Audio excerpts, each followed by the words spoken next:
কয়েকদিন আগেই রাশিয়ার ওপর ড্রোন হামলা চালিয়েছিল ইউক্রেন। এতে বেশ ক্ষতির মুখে পড়েছিল রাশিয়া। সেই হামলার পর আলোচনায় বসেছিল দুপক্ষ। ইউক্রেনের প্রায় ৬০০ সেনার মৃতদেহ ফেরাতে সম্মত হয়েছিল পুতিনের প্রশাসন। তবে ড্রোন হামলার জবাব দেওয়ার কথা আগেই স্পষ্ট করেছিল রাশিয়া। মার্কিন প্রেসিডেন্ট ডোনাল্ড ট্রাম্পের সঙ্গে ফোনালাপের সময়ও এই বিষয়ে স্পষ্ট বার্তা দিয়েছিলেন রুশ সর্বাধিনায়ক। পরিকল্পনা মাফিক ইউক্রেনে ব্যাপক হামলা চালালো রাশিয়া। ইউক্রেন জুড়ে ৪০০টিরও বেশি ড্রোন এবং ৪০টি ক্ষেপণাস্ত্রের হামলা চালায় রাশিয়া। রাশিয়ার হামলা প্রসঙ্গে ভলোদিমির জেলেনস্কি সোশ্যাল মিডিয়ায় একটি পোস্ট লেখেন, আজ আমাদের দেশের বিভিন্ন অঞ্চল ও শহরে সারাদিন উদ্ধার ও জরুরি অভিযান অব্যাহত ছিল।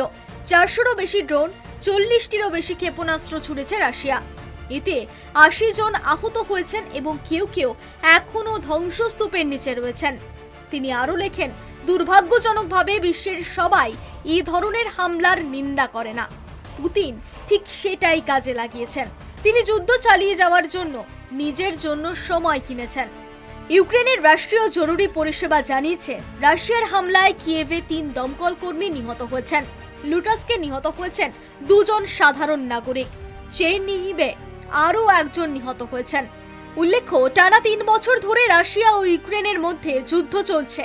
এখনো পর্যন্ত ইউক্রেনে করা রাশিয়ার সবচেয়ে বড় হামলা এটি।